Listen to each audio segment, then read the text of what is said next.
सो hey guys, आज की video में ये समझेंगे कि एज अ बिगिनर जब आप ट्रेडिंग में आते हो एंड ट्रेडिंग में फिर आपको वो क्या गलतियां हैं जो आपको रिपीट नहीं करनी चाहिए। मैंने कौन कौन सी वो गलतियां करी हैं एंड क्या आपको मिस्टेक्स हैं जो नहीं करने चाहिए।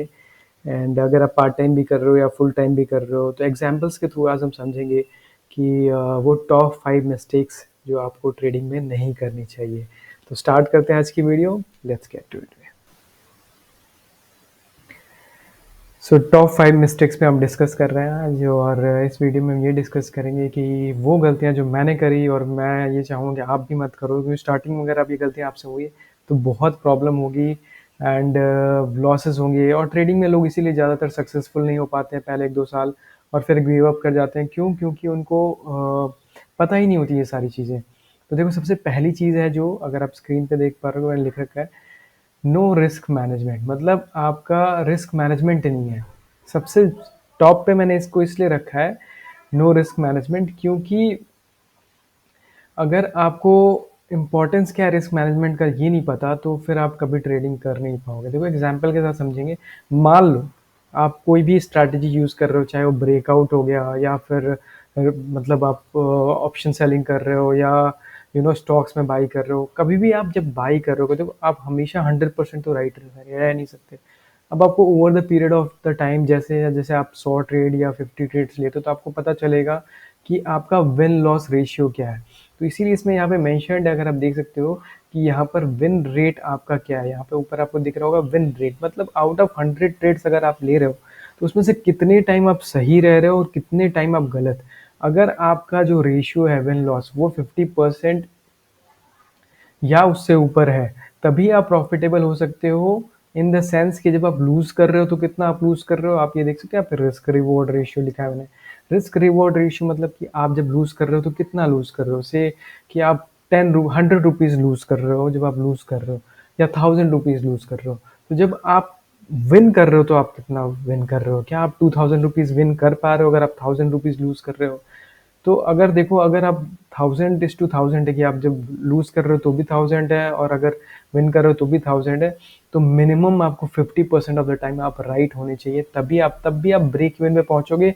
ब्रोकरेज हटा के, ब्रोकरेज अगर लग गई फिर तो आप और, तो तब आपको 60% चाहिए कि आप प्रॉफिटेबल हो 60% ऑफ द टाइम, जो कि मुश्किल होता है ट्रेडिंग में। जब आप सोचते हो कि आप सही हो तभी आप एक्चुअली में गलत होते हो। तो मैं आपको एग्जांपल से समझाऊंगा। तो मेरा ये मानना है कि 1:2 और 1:3 होना चाहिए मिनिमम। 1:2 और 1:3 इसलिए मैं बोल रहा हूँ क्योंकि आप 50-60% टाइम अगर आप गलत रहते हो, मेरा खुद 50% रहता है, तो मैं 1:3 और 2 के बीच में मेंटेन करने की कोशिश करता हूँ। वो मैं आपको दिखाऊंगा एग्जाम्पल से। तो एक बार एग्जाम्पल से समझते हैं कि क्यों ये इंपॉर्टेंट है। फॉर एग्जाम्पल, मान लीजिए कि आप एक ब्रेकआउट पे यहाँ पर बाई करते हो, जैसे ये आपको रेंज दिख रही होगी स्क्रीन पे, एंड इस रेंज पे यहाँ पर आपने एक रेंज बनी और इसके ब्रेकआउट पे आप बाई करते हो। ठीक है, अब अपना स्टॉप लॉस कितना लगा रहे हो ये इंपॉर्टेंट है, बहुत ज़रूरी। मान लीजिए आपने स्टॉप लॉस 1000 रुपये का लगाया है और वो जो है इस कैंडल के नीचे होना चाहिए था। मान लो यहाँ पर कहीं आपका स्टॉप लॉस होता जब आप यहाँ पर ब्रेकआउट पे एंटर करते, लेकिन आप एग्जिट नहीं करते हो और आप होल्ड कर जाते हो और यहाँ कहीं पैनिक में एग्जिट करते हो। तो क्या हो गया, आपने 1000 रुपीज जो आपको लूज करना था उसकी जगह आपने क्या किया, 5000 लूज कर गया। ठीक है, तो आपका विन, जो इसी को रिस्क मैनेजमेंट कहते हैं कि विन टू लूज जो रेशियो है वो आपका गड़बड़ हो जाता है। तो आपने क्या किया, 5000 यहाँ पर लूज कर गया। अब नेक्स्ट डे क्या होता है, नेक्स्ट डे जब ब्रेकआउट होता है,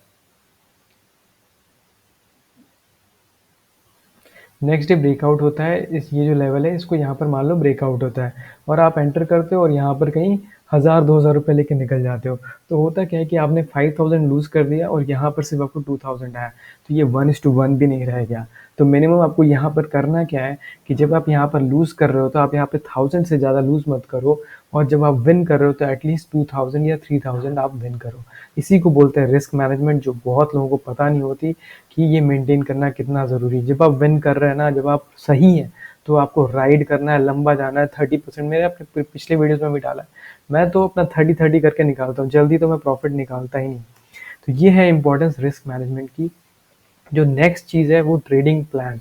कि जब आप ट्रेड करने आ रहे हो, जब अपना दिन शुरू कर रहे हो, तो क्या आपका ट्रेडिंग प्लान पहले से बना है या किसी ने बोल दिया, आपने ट्रेड ले लिया, आपने टीवी पे देख लिया तो उस स्टॉक को ले लिया। तो ये सब बहुत इंपॉर्टेंट है कि आपका पहले ये पता हो कि जब आप मॉर्निंग में आ रहे हो तो मॉर्निंग का ट्रेंड क्या है, क्या वो एक रेंज डे है, क्या वो एक बुलिश डे होने वाला है, क्या वो एक ट्रेंडिंग डे है या साइडवेज है।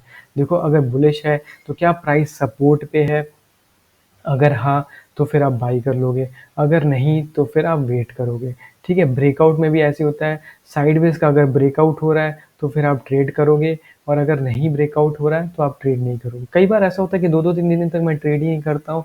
आपको अपने सेटअप का वेट करना है। मैं आपको एग्जांपल्स की तरह फिर के साथ भी समझाऊंगा। जो भी लोग मेरे साथ ट्रेड करते हैं उनको पता है कि मैं कई दिन ट्रेड करता ही नहीं हूँ। जैसे फॉर एग्जाम्पल इसका पिछला एक दिन था जिस दिन पूरे दिन रेंज में थी, उस दिन मैंने ट्रेड ही नहीं लिया। क्यों? क्योंकि इसको 5 मिनट के टाइम फ्रेम पे दिखाता हूँ। सो ये पर्टिकुलर एक डे था 26 को ये पूरा रेंज में था। तो मैंने उस दिन ट्रेड ही नहीं किया। ट्रेड रेंज रेंज में जब स्टक हो जाए मार्केट तो उस दिन आपको ट्रेड ही नहीं करना है। तो इसको बोलते हैं ट्रेडिंग प्लान। दूसरा क्या होता है कि उसके अगले दिन जब ओपन हुआ तो जब ब्रेकआउट करेगा तब मैं एंटर करूंगा। जैसे यहाँ पर ब्रेकआउट हुआ और इस ब्रेकआउट पे अगर आप एंट्री करोगे तो आपको प्रॉफिट होगा। तो ये सब क्या है, पहले से आपको पता होना चाहिए कि हाई क्या है, लो क्या है, कहाँ पर इंपॉर्टेंट सपोर्ट है, कहाँ पर रेजिस्टेंस है। अगर आपको ये सारी चीज़ें पहले से अगर आप डिफाइन करके चलोगे तो आपको कभी भी दिक्कत नहीं आएगी। तो ये हो गया सेकेंड एग्जाम्पल जो कि हम फॉलो करते हैं। थर्ड एग्जाम्पल है कि आपको ओवर ट्रेडिंग से कैसे बचना है। देखो ओवर ट्रेडिंग क्या होता है कि आपने पहला ट्रेड लिया गलत हो गया, दूसरा ट्रेड लिया गलत हो गया, अब आप ट्रेड पे ट्रेड करते ही जा रहे हो तो आपको बहुत प्रॉब्लम होने वाली है।